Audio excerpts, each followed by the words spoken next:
Gue Nisa. Gue Vida. Selamat menonton di podcast Tugas Psikologi Sosial Akademi. Oke semuanya, kita di sini akan membahas pengaruh sosial atau social influence dengan judul Membedah Efek Media Sosial dalam Masyarakat Modern. Oke Vin, sebelum kita lanjut ya, gue mau tanya nih sama lu salah satu pengguna media sosial juga kan? Pasti dong. Platform apa sih yang sering lu pakai dalam keseharian lu? Sebagai bagian dari anak Gen Z ya guys, yang nggak boleh ketinggalan itu udah pasti Instagram, X, WhatsApp, dan TikTok. Itu nggak boleh ketinggalan banget ya. Nah, Oke. lanjut aja. Di sini udah ada narasumber yang udah hadir di sini bareng-bareng sama kita. Yes. Boleh? Silakan. Coba silakan masuk. Boleh berkenalan dulu Kak. Oke teman-teman, salam kenal. Nama aku Siti Nur Adinora. Aku biasa dipanggil Dila. Sekarang usia aku 21 tahun. Tahun ini jalan 22 ya. Ya. Kesibukannya apa aja sih Kak? BTW, aku kesibukannya sekarang kerja sebagai karyawan di bidang salah satu bidang retail ya teman-teman. Jadi seorang admin. Nah, kesibukan kedua aku yaitu aku ada di bisnis Oriflame. Oke, sebelumnya kalau boleh tahu mulai bisnisnya dari kapan sih Kak? Kalau aku sendiri ya mulai bisnisnya itu dari kelas 3 SMK waktu aku umur 18 tahun. Gak nyangka sekarang bisnisnya udah mau hampir 5 tahun ya. Iya. Tadi Kak Dila sempat nyebutin awal jualannya dari SMK ya? Iya. Aku penasaran nih, atau penonton juga penasaran. Ada nggak sih Kak rasa kecemasan kayak malu untuk posting jualannya? Kayak ada nggak sih teman-teman kakak ini pernah bilang, masa sih masih SMK udah jualan aja, emang nggak dikasih uangnya sama waktunya? Oh ya, BTW sebelum masuk Kak Dila jawab, gue mau nanya nih sama kalian, pas SMK kalian kasih uang berapa sih? Pindah? Kalau gue dulu karena bawa bekal juga ya, jadi dan istirahat 2 kali waktu itu juga. Sama. Jadi cuma dikasih 15.000. Wah. Tapi udah termasuk bakal kan? Iya, Tapi cukup, alhamdulillah cukup. Kalau gue sih 20.000, tapi nggak bawa bekal. Ya, jajan dulu ya.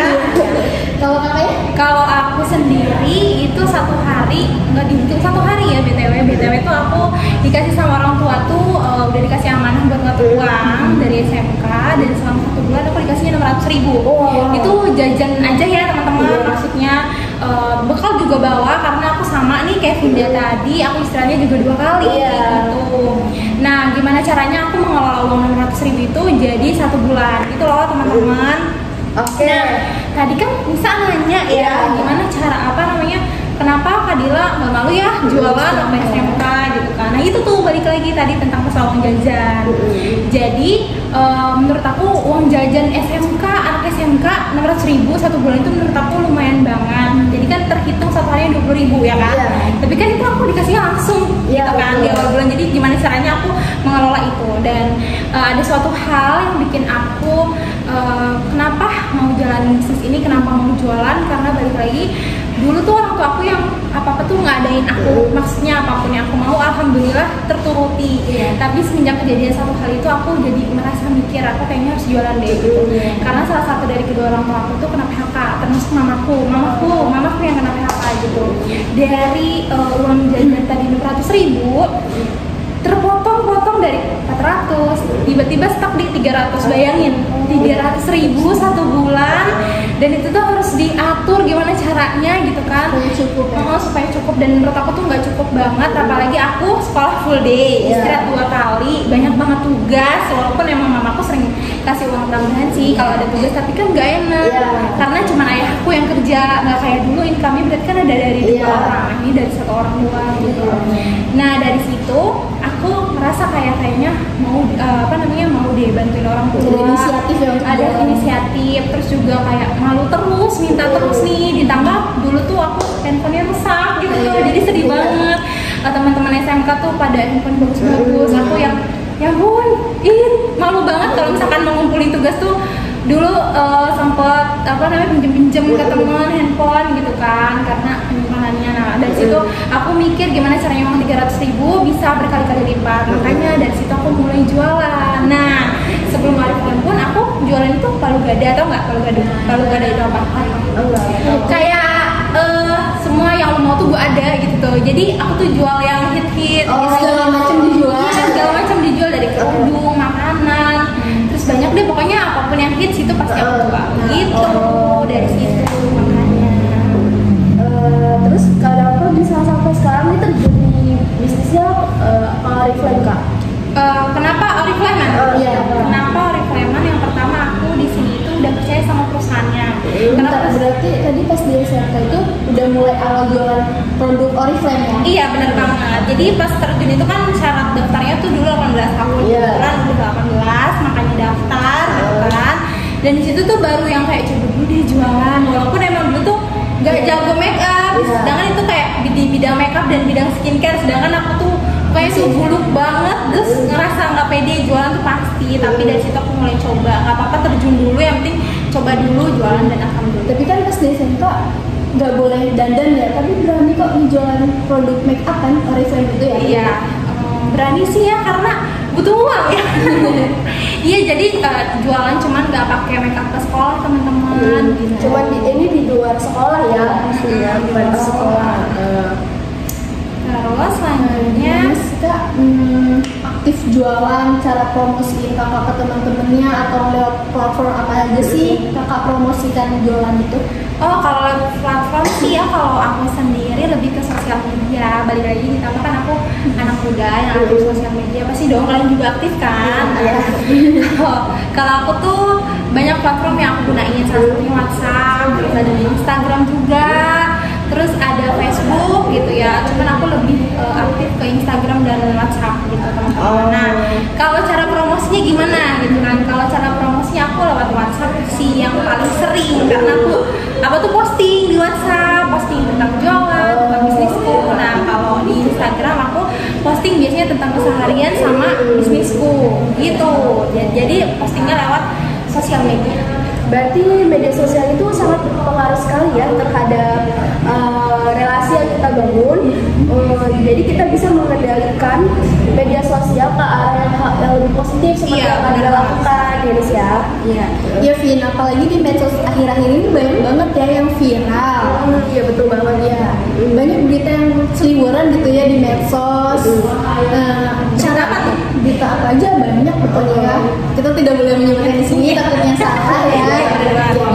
Kayak berita, pokoknya kalau kita melihat berita itu, apakah kita langsung menyimpulkan kesimpulan sendiri bahwa berita ini benar, atau kayak cuma cari tahu dulu nih ini benar apa enggaknya gitu. Iya, menurut aku sih mending cari tahu dulu ya kebenarannya. Jadi kita tuh sebagai warga plus 62 gitu ya, jangan asal posting gitu tuh. Maksudnya harus lebih memilih postingan kita tuh bener nggak sih, hoax nggak sih, biar kasih informasi ke orang-orang yang lihat sosial media kita tuh kita nggak menyebarkan hoax. Ya karena kan pengaruh medsos ini mudah banget ya diakses sama siapapun. Untuk anak kecil pun sekarang sudah bisa mengakses media sosial. Takutnya kan bisa menyebarkan hoax juga ya Nis ya. Terus menurut Kadila sendiri gimana sih meyakinkan agar mereka konsumen Kadila itu bisa tertarik dengan produk yang Kadila promosikan? Gimana caranya customer aku tertarik ya, gitu? Oke, kalau misalkan masalah tertarik, balik lagi deh. Kalian tuh sering nggak sih lihat FYP TikTok akhirnya kalian tuh tertarik sama suatu produk? Betul. Karena influencernya nggak sih? Ya, karena influencer. Cara menjualnya. Cara menjualnya iklan ini kayaknya enak banget deh. Misalkan Tifa dan jadi kalau misalkan promosi baju atau makan enak banget sih. Nah, aku pun kayak gitu. Jadi aku tuh sebelum jual produknya, aku pakai dulu produknya. Aku cerita di sosial media aku. Aku lebih sering di WhatsApp sama Instagram. Kayak aku cerita nih, contoh aku pakai parfum, ini parfumnya wangi. Aku kasih tahu wanginya kayak gimana, terus juga ingredientnya apa, kenapa aku pakai parfum ini, ketahanannya berapa jam gitu. Atau bisa juga aku biasanya pakai review real testimoni dari customer aku. Jadi aku tuh nggak cuma sembarangan jual produk, tapi ngasih trust ke mereka. Trust itu kayak kepercayaan loh. Kalau misalkan lo beli di gua tuh bener-bener lo ini rekomendasi produk dari gua. Oke.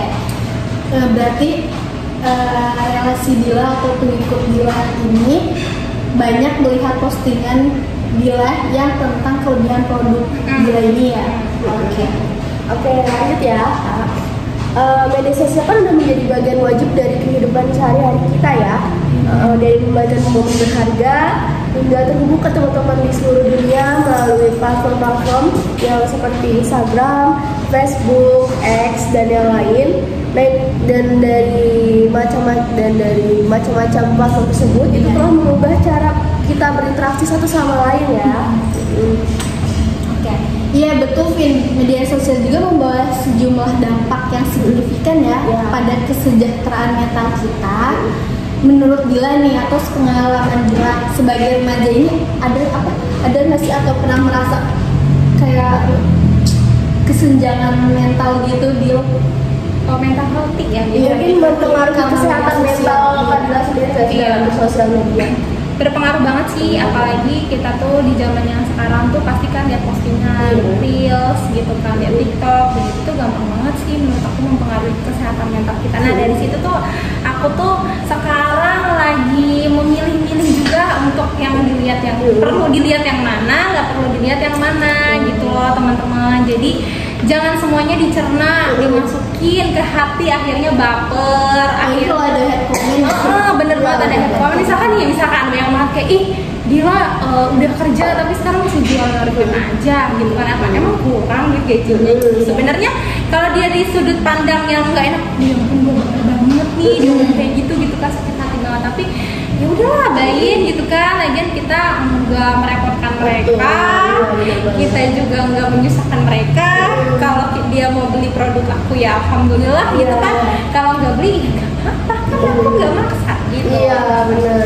Jadi lebih ke sudut pandang yang baik aja untuk menjaga mental health kita, terus juga lebih ke mindsetnya dirubah lagi. Oh nggak apa-apa dia ya komen kayak gitu, mungkin orang iseng, nggak ada kerjaan gitu aja. Berarti bisa dibilang berpengaruh terhadap citra diri juga ya. Iya.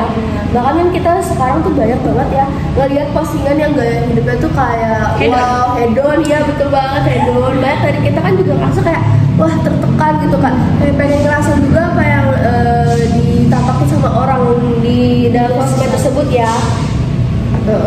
Jadi kita kan tertarik nih buat ngikutin juga ya, gimana sih rasanya juga tuh kayak gimana gitu. Iya, Vin. Apalagi di zaman Gen Z sekarang ini ya, Vin. Banyak orang yang menghadapi tekanan untuk selalu tampil sempurna di media sosial, tetapi kita tidak tahu nih di belakang dia apa gitu ya, atau realitanya berbeda jauh dari apa yang ditampilkan di media sosial itu, atau dia mungkin ya pakai pay letter untuk kehidupan seperti itu, untuk kehidupan hedonnya. Iya gitu. Apalagi kan sekarang ada tren terbaru yang nggak ketinggalan gitu ya. Tapi ini menurut OJK nih, atau otoritas pajak, otoritas jasa keuangan.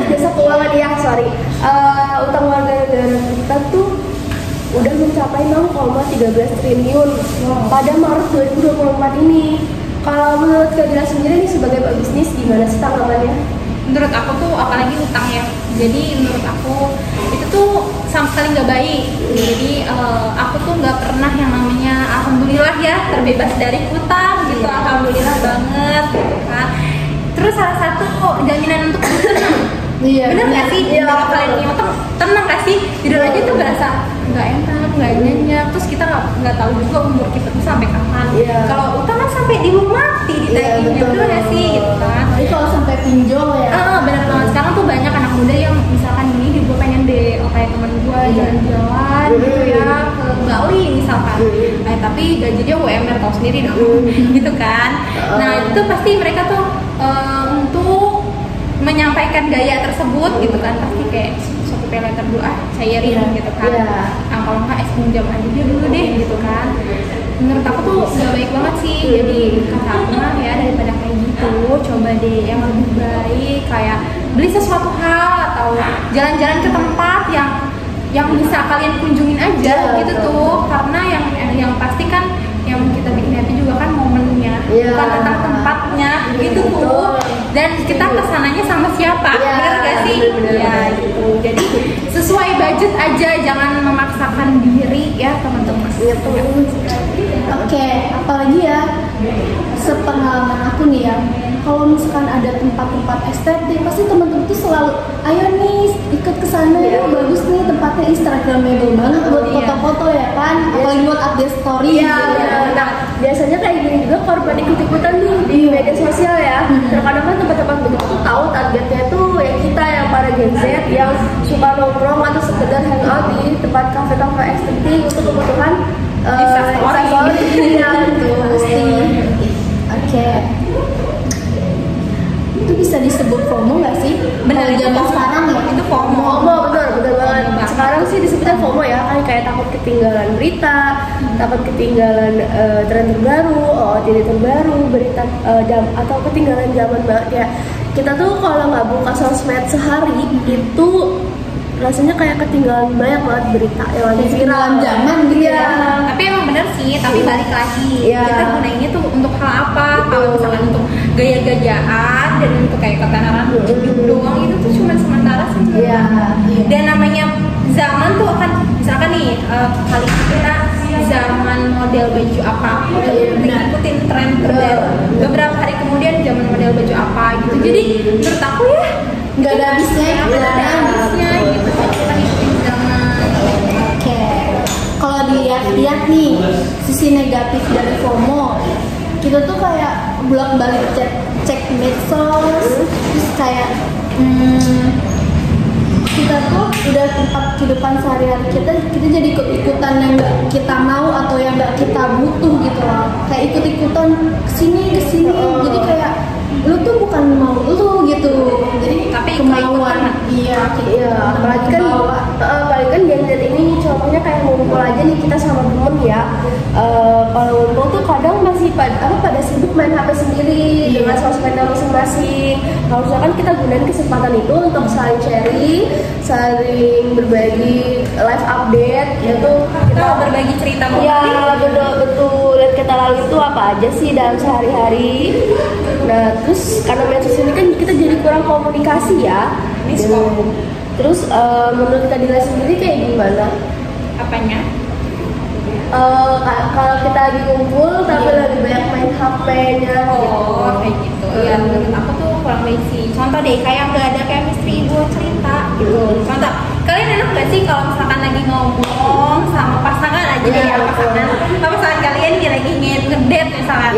Tapi pasangan kalian tuh sibuk handphone, tapi kalian tuh ada sesuatu hal yang mau diceritain atau udah cerita dengan excited mungkin. tanggapannya nggak banget gitu ya. Iya, Kurang banget gitu. Itu kayak, gue sakit hati banget gitu ya. Rasa nggak Mungkin kita tuh emang punya multitasking gitu kan, kita main HP iya, tapi kita sambil denger, cuman beda momennya. Apa orang tuh akan lebih dihargai ketika nih ketemu nih ya, ada pada sama kamu gitu kan ya, Vin. Terus kamu lepas handphone, aku lepas handphone, kita ngobrol tuh kayak enak gak sih? Terus waktu juga berlalu kayak manfaatin momen. Kita nggak pernah tahu juga, kayak kita nggak tahu nih aku ketemu kamu kapan lagi, aku kapan lagi, dan sebaliknya misalkan sama Nisa juga sama.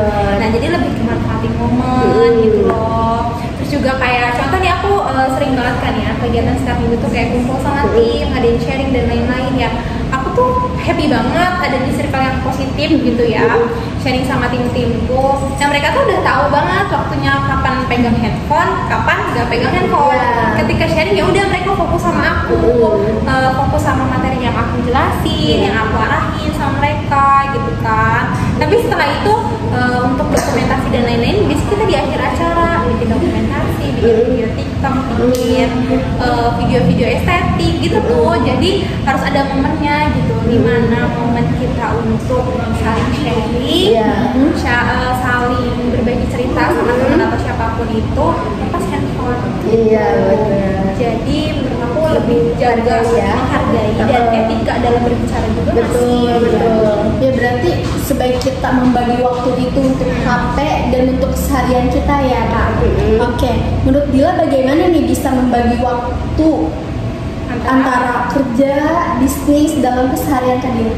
Oh kalau itu sih lumayan berat ya, jujur lumayan berat karena effort capek juga kan. Sampai kalau dibilang "Ih, jadi dulu enak banget ya, mungkin aku sering share di Instagram atau di postingan aku di WA tuh yang enak-enaknya aja, keberhasilannya aja ya, yang happy-nya aja. Padahal di balik itu semua ada aku yang pokoknya ya itu BTW aku kerja full day ya teman-teman ya, dari hari Senin sampai hari Sabtu, dan itu tuh dari jam 8 sampai jam 4 sore gitu kan. Itu tuh aku kerja, tapi di sela-sela kerjaan aku bisa sampai kerjain Oriflame, karena Oriflame itu bisa dikerjain dari handphone gitu loh teman-teman. Jadi manfaatin gadget banget pokoknya. Nah, aku gunain waktu untuk bisnisnya kapan kak? Gitu kan, pasti dong bingung. Setelah aku pulang kerja jam 4 tuh biasanya aku ya biasalah prepare mandi, sholat, makan gitu kan. Baru setelah itu istirahat sebentar, baru aku buka handphone aku. Kantor aku tuh ada di WA, jadi tim aku tuh ada di WA, customer aku tuh ada di WA, ada di Instagram juga. Aku chat, balesin chat, terus juga kadang bikin materi buat Zoom ya nih ya. Kadang seminggu itu 2 kali aku buat Zoom teman-teman. Itu lumayan banget nguras tenaga dan pikiran gitu ya. Dan itu biasanya Zoomnya sekitar jam 8 sampai jam 10 malam. Jadi aku beraktivitas tuh di malam hari buat bisnisnya ya. Kayak kalau malam itu ya teman-teman kayak hektik sama yang namanya ngurusin COD ya, ngurusin bungkus-bungkus paket yang mau dikirim ke customer, ngurusin tim yang harus dibina, yang harus di follow up gitu teman-teman. Setiap hari, setiap malam. Tapi aku happy ngerjainnya karena aku ngerasa itu tuh bukan beban, karena aku udah tahu mimpi aku di sini apa dan untuk apa aku di Oriflame gitu loh. Jadi kalau misalkan orang bilang, aduh aku nggak bisa di sambil Oriflame atau sambil bisnis lain gitu ya, karena aku udah kerja, itu salah banget. Kalian ya, mumpung masih muda kayak jangan cuman satu income, karena kita nggak pernah tahu kita bakal dikeluari dari suatu perusahaan itu kapan. Jadi double income itu menurut aku penting. Kayak meja udah punya satu kaki, kalau misalkan patah kan harus jatuh. Tapi kalau meja punya 2 kaki itu nggak akan langsung jatuh. Iya betul. Oke. Iya. Kalau tadi kita ngomongin FOMO ya. Nah sekarang nggak hanya itu, media sosial juga bisa jadi sumber stres dan kecemasan ya terhadap penggunanya. Dari tekanan untuk mendapatkan like atau komentar dan rasa cemburu yang bisa didapetin, yang bisa muncul dari membandingkan diri sama orang lain gitu ya. Kan pengguna sosial media juga dapat merusaknya juga berlebihan tuh dapat merusak kesejahteraan mental kita, kesehatan mental kita ya. Iya Vin, yang tadi gue bilang ya, kalau menggunakan media sosial berlebihan, bahkan studi telah menemukan hubungan antara pengguna media sosial yang berlebihan dengan peningkatan tingkat depresi, kecemasan, dan perasaan kesepian. Ini menunjukkan betapa pentingnya untuk memahami bagaimana kita berinteraksi dengan platform-platform ini secara sehat. Oke. Oh iya benar juga ya, maksud dari Kanisa tadi gitu kan. Jadi kesehatan mental atau ya bisa disebut mental healthy ya menurut Gen Z itu emang penting sih. Terus juga kayak kecemasan yang tadi ya, kecemasan juga bikin kita tuh ngerasa down tiba-tiba. Kayak contoh kalian di umur segini tuh pasti dong teman-teman tuh pasti ada yang udah nikah gitu kan, ada yang udah sukses karirnya di mana-mana, atau ada yang udah kerja tapi kerjanya enak, udah double digit gajinya misalkan gitu kan.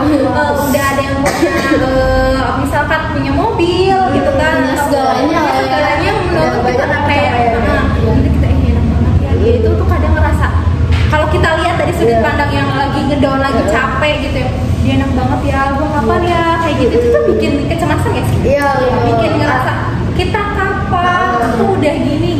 Nah kita sudah berusaha, tapi kapan nih hasilnya yang benar-benar hasil gitu. Iya dia enak banget sih gitu kan, tapi kita nggak tahu yang dia lakuin di balik itu tuh apa. Terus menurut aku sendiri ya, kita sebagai orang tuh jangan terlalu membandingkan hidup kita dengan orang lain, mematokkan sesuatu standar kita tuh dengan orang lain, karena kita punya jalannya masing-masing. Nah itu tuh kadang yang bikin kecemasan sosial kita tuh berlebihan, yang akhirnya kayak merasa, duh gue kayaknya insecure jatuhnya nanti, kayaknya gue gak cantik deh misalkan, kayaknya gue gak bisa sukses deh, kayaknya ini deh soalnya umur segini tuh belum segini, belum achieve ini gitu kan. Jadi menurut aku dikurangin tuh, boleh kita lihat keberhasilan orang lain, tapi jangan memotivasi membandingkan ke hidup kita, tapi untuk memotivasi dia bisa, dia tuh bisa tuh kayak gitu, gimana ya caranya? Kayak gue tuh harus gue kayaknya harus deh cobain caranya dia gitu. Jadi kayak bikin motivasi kita, jangan malah sebaliknya bikin down kita itu jadi ya ampun itu pusing sendiri jadinya. Atau contoh kecilnya mungkin ya dari kecemasan sosial media itu, misalnya kita buat Instagram story ya, Instastory misalnya, nah kita tuh ngecek mulu IGS itu kita cek terus ya berkali-kali kayak, dan memikirkan perkataan orang-orang yang mungkin kayak ih gue cantik gaya di foto ini gitu ya, itu biasa suka kita pasti muncul ya penasaran gitu ya. Itu salah satu contoh kecemasan yang timbul dalam bermedia sosial. Nah, masalah kecantikan ya, masalah kecantikan. Banyak orang Indonesia terutama itu tuh standar kecantikannya harus putih, glowing gitu ya. Karena apa yang dia lihat di medsos itu padahal ya teman-teman, menurut aku yang penting tuh kulit kita tuh sehat. Mau itu kan namanya Indonesia kan dari kulit yang sama matang, hitam, ada yang putih gitu ya, kuning langsat, semuanya ada. Cantik, kita tuh cantik ya, sih diri kita masing-masing. Nah, yang membuat insecure itu karena sering pandangan kita dan menyamakan standar kecantikan. Betul. Jangan begitu. Kayak gitu pokoknya. Love ya. Nah, tapi kan bukan berarti sosial media juga memiliki dampak negatif aja ya. Betul. Mereka kan juga dapat menjadi pengaruh yang positif yang kuat untuk mendukung kesejahteraan mental kita. Dari membagikan cerita tentang pengalaman sulit hingga mencari dukungan dari komunitas online, teman-teman di media sosial yang dapat jadi sumber dukungan yang berharga buat kita. Gitu. Satu frekuensi. Iya. Oke. Sudah cukup kali ya? Kayaknya udah cukup. Oke. Terima kasih ya Kak Dila. Iya, sudah mau sharing ilmunya dan pengalamannya ke podcast ini. Happy juga kenal sama kalian. Kita semua dapat motivasi dari podcast ini ya teman-teman semuanya. Semoga semuanya juga mempunyai karakter individu yang baik, yang mempengaruhi sosial media yang dengan hal yang positif juga tentunya, agar terhindar dari hal-hal negatif dalam lingkungan keseharian kita. Oke, mungkin udah cukup ya podcast kita kali ini untuk sharing-sharing ilmu dan pengalaman dari Terima kasih Terima kasih semuanya ya Kak. Sama-sama, apa namanya senang juga kenal Apinda sama Anissa. Next time nanti ketemu ya. Pasti dong. Maaf juga kalau kita ada salah kata karena kita baru mohon dimaafkan ya teman-teman ya. Oke, makasih semuanya sudah menonton.